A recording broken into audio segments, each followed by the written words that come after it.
राधा कब तक नैन छिपावेगी तेरे पीछे लगो कन्हैया। रुक जा। आसन मार बैठे हे रुक जा यार। तू तो पनिया भरने आवेगी तेरे पीछे मान जा लगो तू यार। कन्हैया।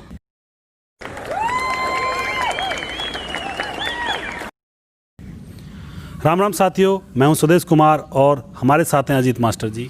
जय श्री राम। और साथियों, तिरछी बात पर आज का जो विशेष मुद्दा है वो है कि 2050 में दिवाली कैसी मनाई जाएगी या फिर 2050 में दिवाली कैसी होगी, उसके बारे में हम यहाँ पे चर्चा करने वाले हैं। और अजीत मास्टर जी से प्रश्न करूंगा और ये प्रश्नों का जवाब देंगे। इसी माध्यम से हम किसी टॉपिक के ऊपर चर्चा करते हैं।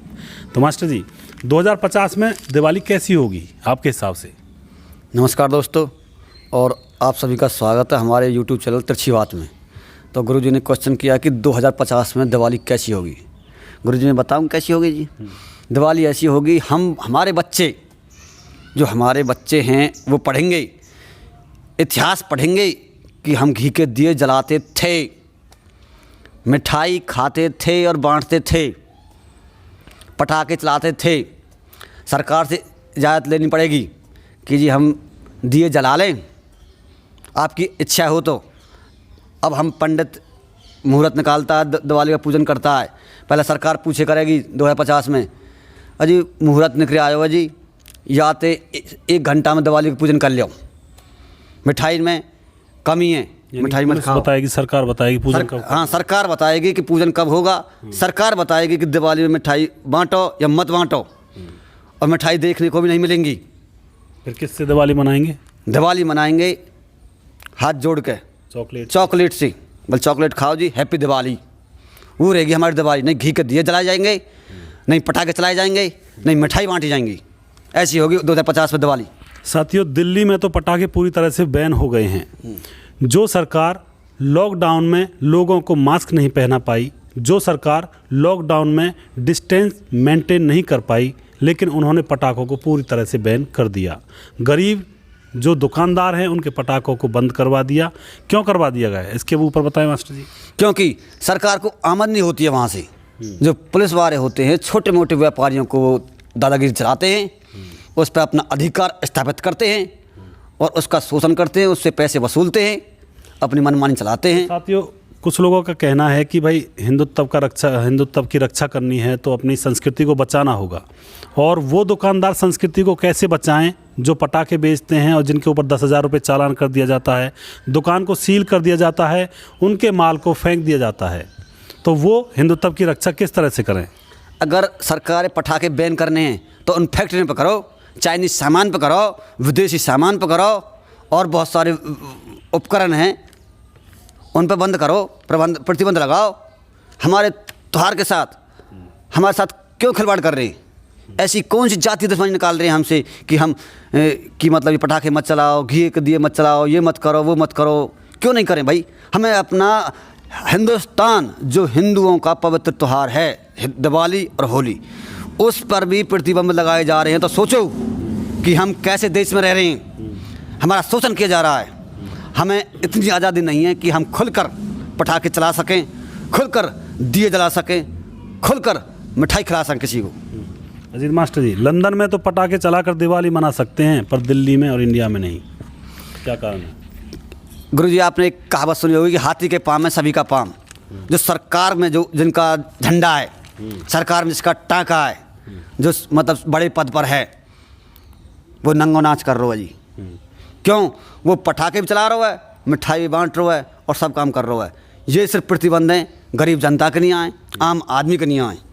पटाखे जो लंदन में जो पटाखे चला रहे हैं वो बड़े पद पे आदमी हैं, कई बड़ी पोस्ट पे है वो। तो हम छोटे आदमी हैं, दिल बड़े हैं। लेकिन जो लंदन में जो वो चला रहा है, हमारे यहाँ नहीं चला रहा है, ये हमारी कमी है, हमारी हिंदुत्व के नीचे गिराया जा रहा है। बहुत ही अच्छी बात है जी मास्टर जी। साथियों, आपके बच्चों को तो स्कूल में रटाया ही जा रहा है कि पटाखे जलाने से प्रदूषण होता है। ये शिक्षा फिलहाल स्कूलों में दी जा रही है। और असम सरकार ने बैन नहीं लगाया और कहा कि सभी धर्मों की तरफ हिंदुओं को भी अपना त्यौहार मनाने की पूरी आज़ादी है। तो ये एक बहुत ही अच्छी एक पहल है कि हिंदुओं की तरफ भी सोचा जाता है, हिंदुओं के त्योहारों की तरफ भी सोचा जाता है, और हमारा कहना तो ये है कि सभी के त्योहारों की तरफ सोचा जाए और सभी को एक सामंजस्य मिलाकर अपने त्योहारों को मनाया जाए। स्कूलों में पढ़ाया जाता है कि पटाखे ना चलाएं, पटाखों से प्रदूषण होता है। और कई स्कूलों में, कई कंपनियों में, कई फैक्ट्रियों में, कई संस्थाओं में ये कर्मचारियों को शपथ दे दी जाती है पहले ही कि हम पटाखे नहीं चलाएंगे, शपथ उठाओ। क्यों उठाएं भाई? सरकार के आप ये भी कहेंगे कि नुकसान करें, रोटी खाना नुकसान करता है, वो मल के द्वारा बाहर निकल जाता है, खाना मत खाओ, पानी मत पियो कि मूत्र के साथ द्वारा बाहर निकल जाता है, बर्बादी है उसमें। तो ये हम पर छोटे मोटे जो कर्मचारी रहे हैं वे भी मतलब वे बन जाए फैक्ट्री वाले भी शहंशाह, बोल भाई जैसे हम चाहेंगे ऐसे हमारे कर्मचारी करेंगे, नहीं तो कंपनी से निकाल देंगे, ये कर देंगे, वो कर देंगे। हाँ जी। इन प्रतिबंधों से होता क्या है? क्या पुलिस को कोई फ़ायदा होता है, क्या सरकार को होता है? सरकार और पुलिस दोनों को फ़ायदा होता है जी। पुलिस को ये होता है कि जैसे कि चालान काटे जाते हैं, पटाखों छोटे मोटे दुकानदार हैं उन पर बेचारे पर गए, रेडी फैला दी और मतलब पटाखे लूट लिए और धक्का मार के और मतलब ले 5,000 रुपया चालान काट दिया, ये कर दूंगा वो कर दूंगा, दादागिरी हैगी। और सरकार भी काट रहे हैं 10,000 चालान, सरकार में बन रहे 2,000 कोई 1,000 रुपया कोई, मोटी आमदनी उन बीच की है। और आपने देखा होगा कि जो ऐसे गलत व्यवहार जो मतलब पुलिस वाले करते हैं, सिपाही कर्मचारी करते हैं, उनके बच्चों के, उनके परिवार में कैसे बच्चे होते हैं, कोई लंगड़ा होता है, कोई लूला होता है, कोई काना होता है, कोई भेंडा होता है, मतलब कोई ना कोई ठाकुर जी उसे कमी दे देता है, अंगहीन कर देता है। आपने कई बार देखा होगा। और मैं ये नहीं कह रहा कि हर किसी पुलिस वाला ऐसा होता है, पुलिस वाले ऐसे सज्जन भी होते हैं जो अपने जेब से गरीबों की सहायता भी करते हैं गुरुजी, और कुछ ऐसे भी होते हैं मोटरसाइकिल चल रही है, सब कागज़ कंप्लीट हमारे, मैं खुद मोटरसाइकिल पर था एक भाई के साथ, हमारे सब हम पे ड्राइविंग लाइसेंस, इंश्योरेंस, आरसी और क्या बोलते हैं सब कुछ कागज़ थे, हेलमेट भी था। तो जब बोले वो कागज़ तो यार सब पूरे कैसे करें, दूसरे ने कही कैसे करें एक चालान, तो उसने कही पिछले पर ना जी हेलमेट। बताओ जी, दिल्ली है जो, दिल्ली है क्या? होटल भी अगर दिल्ली है वो, तो फिर जो बताओ दिल्ली को होगा क्या? होटल में जो करे पिछले पर हेलमेट ना आए। और दूसरी बात, स्पीड चला रखी है, 70 की स्पीड पे मोटरसाइकिल चल रही है, चालान काटो, मीटर दम पे। और फिर मीटर तो हमारी तो भैया या रेस बंद कर दो, 120 तक का मीटर दे रखे हो है, वह कम करवा दो आगे थे ना चलेगी। जब हमें स्पीड 120 तक की दे रखी है तो आदमी कितनी भगा सके भाई? प्रतिबंध लगाओ इस सीजन पे। साथियों, खैर ये बात तो गलत है कि भाई स्पीड में चलानी चाहिए, ये भी हम मानते हैं, स्पीड में नहीं चलानी चाहिए, कोई बाइक है, कोई भी सवारी है। लेकिन अगर प्रतिबंध लगाना है तो सरकार को उन कंपनियों के कह देना चाहिए, कंपनियों से कि इनमें मीटर ही कम दिया जाए, जितनी स्पीड चाहिए उतनी दे दी जाए, बिल्कुल जी बिल्कुल, काम हो जाएगा। तो यहाँ पे बहुत सारी ये खामियां होती हैं। अब बारी आती है कि मतलब पटाखों पर रोक लगाई जाती है। इसी तरह से जब होली आती है तो वहाँ पे भी बहुत सारी रोक लगाई जाती है कि रंग मत लगाओ, गुलाल मत लगाओ, पानी मत फैलाओ। पानी बहुत कम है धरती पर, लेकिन तब ये नहीं सोचा जाता जब गंदा नाला होता है। आपने देखा भी होगा, किसानों के पास से होकर जो गुजरता है नाला, वो बिल्कुल उसका पानी केमिकल से भरा हुआ होता है, उसका पानी बिल्कुल काला पड़ा होता है।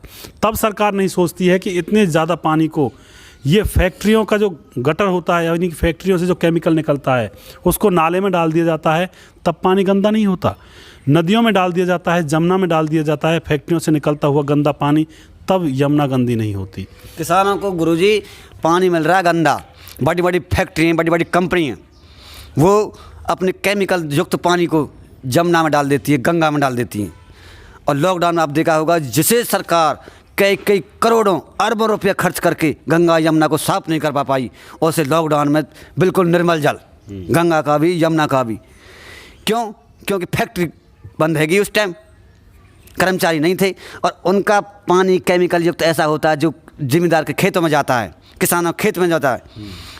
फिर कहते हैं कैंसर हो गया, केमिकल आ रहा है। भैया अब गो, सही बात है, वहाँ रोक ना लगाई जा रही। बड़ी बड़ी चिमनी है, धुआं दे रही हैं, चीनी धान मिल है, इतनी फैक्ट्री धुआं दे रही हैं, वहाँ तो प्रतिबंध लगाना। प्रदूषण हैरो है, पटाखे से प्रदूषण हैरो है, पराली जलाई जा रही है, पराली से वो हैरो है।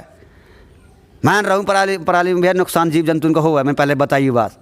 लेकिन जो बताओ कंपनी पर क्यों ना रोक लगाई जा रही, क्यों वे टैक्स दे रही हैं। एसी से बहुत एसी लग रही है।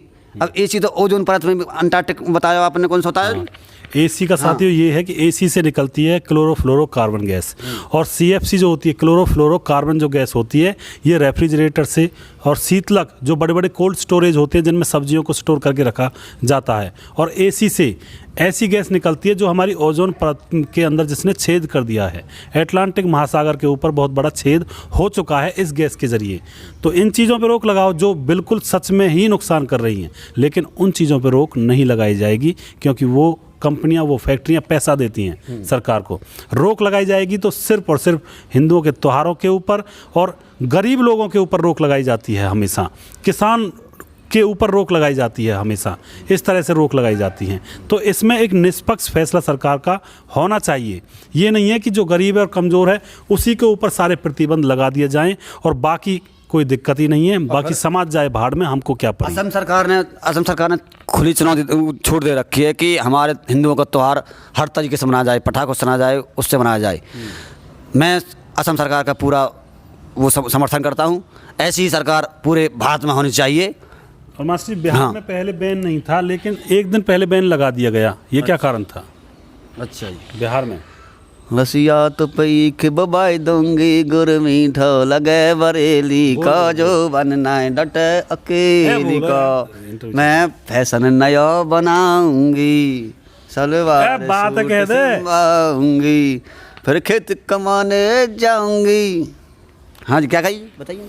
बिहार में एक दिन पहले बैन नहीं था। अच्छा जी। और मतलब पहले बैन नहीं था, दिवाली से एक दिन पहले बैन लगा दिया गया। क्यों लगाया? क्योंकि बिहार में चुनाव था, इलेक्शन था, और करें दुधारू भैंस की तो लात भी खानी पड़े, ये कहावत सिद्ध हुई है यहाँ पे। जब तक इलेक्शन था, जब तक कोई बैन नहीं था, इलेक्शन को नतीजा आ गो, परिणाम आ गो, उसके बाद तुरंत बैन। उससे पहले था नहीं। पटाखों के साथ, मिठाई के साथ पटाखे दिए जा रहे। हाँ। बल दिवाली मनाओ, हैप्पी दिवाली, पटाखे ले और मिठाई ले, लेकिन है गो परिणाम घोषित, पकड़ लियो और बंद कर दियो जो पटाखे चलावे। जब कहाँ गए भाई पटाखे, मतलब ये कि जब मिठाई के संग आ रही तो भाई दुधारू भैंस की लात खानी पड़े। आपने कहावत सुन रखी है। तो साथियों, पहले स्कूल में धोती का मजाक उड़ाया जाता था जिस तरह से, उसके बाद क्या हुआ, फिर जनेऊ को जातिवादी बताया गया कि भाई जाति सूचक है जनेऊ पहनना, उसको भी बैन करवा दिया गया। सॉरी। उसके बाद फिर तिलक को कट्टरवाद का प्रतीक बताया गया, यानी कि धीरे धीरे करके सारी चीज़ों को नष्ट किया जा रहा है। मास्टर जी, इसके ऊपर आप क्या कहना चाहोगे कि वो झोंपड़ी हाँ जी, शायद हाँ जी, रबड़ की होती है हाँ, इस तरह से? पहले हमारे देश में गुलाम होने से पहले वो पुर्तगाली आए थे, पुर्तगाली। तो उन्होंने हमारे जो राजा है हमारे देश के, उन पर तो कही बोलिए हम वैसलीन को व्यापार करेंगे यहाँ पे, तो हमें थोड़ी जगह दे दो, हम वैसलीन के लिए तंबू वंबू लगाएंगे, वहाँ से करते हुए आएंगे। वो तंबू भैया रबड़ को गुरु जी, वो ऐसे बढ़े हो जो जैसे मतलब प्लास्टिक बढ़े करें, जो चौरत चलेगो, थोड़ा शंबू हो और चौर के मतलब बड़ा है वो, इतना विशाल रूप कर लियो। और फिर एक राजा आप और एक राजा मैं हूँ, अलग स्टेट के तमाम, अलग स्टेट को मैं हूँ, तो आपसे मिल लियो। ये वे पुर्तगाली वे शासक है, मतलब व्यापारी है, वे आपसे मिल लिए, आप खुशामद में आगे, चापलूसी में आ गए और आपने मेरे खिलाफ जंग कर दी। वहाँ की अजीत है कहाँ मेरे आगे, मैं तो अजीत संग अभी लड़ूंगा और आक्रमण करूँगा, अजीत मत तू मेरे संग है, अजीत अभाल में अपने वाम में लाऊं। ऐसे एक दूसरे में फूट डालो, राज करो। आपने नीति पढ़ी होगी, फूट डालो राज करो की नीति अपनाई उनने। एक दूसरे में हिंदुस्तान के सभी राजान में फूट डाल दी, भट राज कर लियो, और हम कई साल तक गुलाम रहे। उसका परिणाम हमें बहुत कुर्बानी दे के मिली हुआ है। आपने पता होगी भगत सिंह, चंद्रशेखर आज़ाद और मतलब ये कि कितने कुर्बानी हमने देनी पड़ी, कितने लोग जल्दी करो जब जाके मतलब हम आज़ादी पाई। तो ऐसा दोबारा मत सोचो। पहले हमारी धोती पे बैन हो, फिर उसके बाद जनेब पे बैन हो, अब तिलक पे बैन करने लगे। सरकार एक भी कह देंगे कि भैया तुम एक देश में मत रहो, कहाँ जाओगे, कहाँ रहोगे? सोचो। फिर ये मत कीजिए कि अदित मास्टर ने हम जगाए नहीं थे। अदित मास्टर एक चौकीदार है और चौकीदार काम है सिर्फ जागते रहो, जागते रहो। चोरी होगी तुम्हारी होगी, स्वयं जिम्मेदार तुम होंगे, चौकीदार कोई गलती नहीं है। सही बात। पहले महिलाओं के व्रत को उनका शोषण बताया गया था कि महिलाएं व्रत करती हैं, भूखी रहती हैं, महिलाओं का शोषण होता है, इस तरह की बातें आई थी। उसके बाद तब तक रक्षाबंधन और करवा चौथ व्रत को कुछ नहीं कहा गया था, सिर्फ महिलाओं का शोषण बताया गया था व्रत को। उसके बाद फिर कहने लगे कि करवा चौथ छोड़ो, कन्या पूजन मनाओ। इसी तरह से करवा चौथ को छुड़वाने का प्रयास किया गया। अब एक बार पटाखों की परंपरा तो बंद हो जाने दो, फिर दिए में घी जलाने की बजाय उसको गरीबों को देने की बात होने लगेगी। यही नियम बनता जा रहा है मास्टर जी। हाँ जी, एक बार पटाखे न बंद है जान दो, फिर कहेंगे कि जो घी थे हम दिए जला रहे हैं या घी नष्ट कर रहे हो या मतलब यूँ कर रहे हो, ठीक है जी, या मतलब यूँ कर, ऐसे कहें शिव शंकर पर जल दूध मत चढ़ाओ, जल चढ़ाओ, ये मत करो भाई। शिव शंकर के अभिषेक पंचामृत से होता है। पंचामृत में दूध, दही, गंगा जल और क्या बोलते हैं, दूध, दही, घी, तो इन मतलब ये 5 तत्वों से मिलकर बना होता है। शहद भी होता है उसमें। हम अपनी परंपरा क्यों भूलें? अगर ऐसे उपदेश देने वाले जो है रे, उनके हम बहकाए में आ रहे हैं, क्या वे इस काम को नहीं कर रही? वे ये है कि आप औरन को शिक्षा देते, अपनी खाट भीतर लेते, तो हमें उनके बहकाए में नहीं आना होगा। हमें अपने हिंदुत्व को बचाए रखना होगा। आप खुद जिम्मेदार हो, हिंदू हिंदू के पीछे लगा है। कि एक कहावत सुनी होगी आपने कि किसी भी पेड़ के कटने का किस्सा नहीं होता यदि कुल्हाड़ी के पीछे लकड़ी का हिस्सा नहीं होता। सही बात है मास्टर जी। ये कोरोना गरीब लोगों को क्यों मारता है, अमीर लोगों को क्यों नहीं मारता? जबकि हाँ। अमिताभ को कोरोना हुआ, अमित शाह को भी कोरोना हुआ, और इसके क्या कहते हैं, जो हमारे हरियाणा के जो मुख्यमंत्री हैं उनको भी कोरोना हो चुका है, अमिताभ की पूरी फैमिली को हो चुका है, लेकिन वो तो मरे नहीं यार, उनको तो कुछ भी नहीं हुआ। लेकिन गरीब आदमी को जब कोरोना हुआ है तो वो मरते हैं। इसके पीछे क्या चक्कर है? काल करे सो आज कर, आज करे सो अब, पल में प्रलय होएगी, तिरछी बात सब्सक्राइब करेगो कब। साथियों, तिरछी बात चैनल को सब्सक्राइब करें, ये बात अच्छी कही मास्टर ने। तो बताइए उसका उत्तर बताइए। हाँ जी, मास्टर जी ने पूछी कोरोना होता है अमीर आदमियों को भी, गरीब आदमियों को। कह के नहीं आता कि कौन गरीब कौन अमीर, लेकिन इतनी बड़ी बड़ी महान हस्तियों को कोरोना हुआ और वे सेफ रहे, बचे रहे ज्यों के त्यों। और छोटे मोटे होते हैं आम आदमी, हमबार गरीब आदमी, उनकी डेड बॉडी कर दी गई, उनकी ये जो लाशें भी घर वालों को नहीं मिली, क्योंकि उनका दिल निकाल लिया गया, किडनी निकाल ली गई, उनका कई पार्ट्स ऑफ बॉडी जो शरीर के जो महत्वपूर्ण अंग हैं, कुछ तो चक्कर है। हाँ, कुछ चक्कर है। अमीर लोग गुरुजी एक भी नहीं मरा। ये कोरोना कह के आया बोले तू गरीब है, तू मत, तू मैं छोड़ दूंगा तेरे ना, तू चले जाऊंगा उल्टा, और गरीब है या मार के जाऊंगा। सही बात है। ये सिर्फ भेड़ चाल। और फिर डॉक्टर की मनमानी, वही डॉक्टर तो उसे उसको इलाज कर रहा है अमीर आदमी को, और वही डॉक्टर कर रहा है गरीब आदमी को। कहाँ गई वो डॉक्टर भी?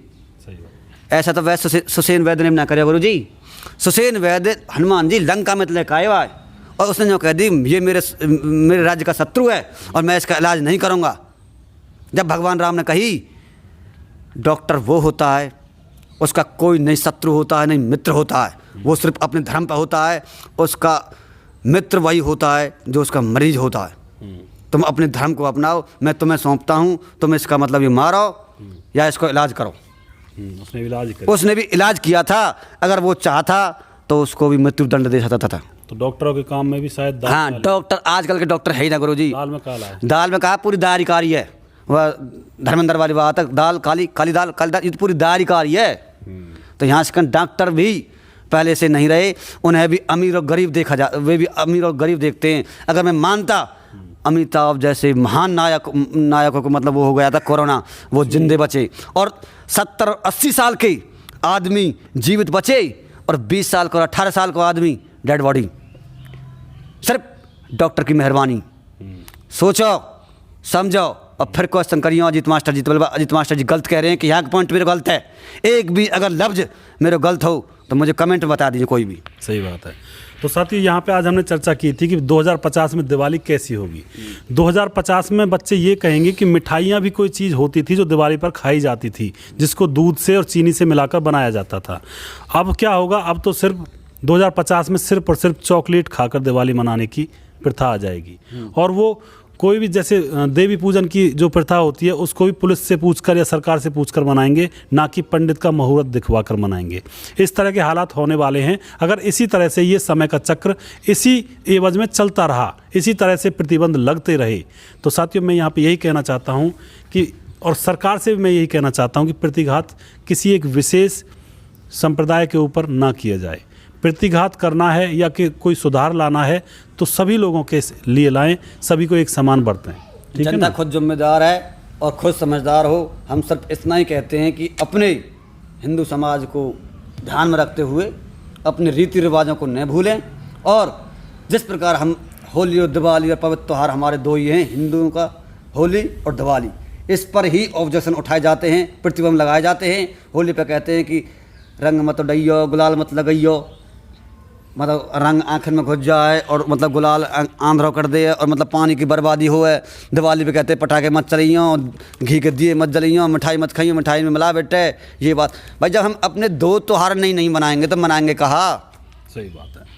तो साथियों, ये था आज का प्रोग्राम। हमें उम्मीद है आपको पसंद आया होगा और नेक्स्ट वीडियो हम बहुत जल्दी फिर से लेकर आएंगे किसी नए मुद्दे पर। तब तक अपना ख्याल रखिए, खुश रहिए। जय हिंद, जय भारत, जय श्री लाल दास बाबा की। जय लाल दास बाबा की।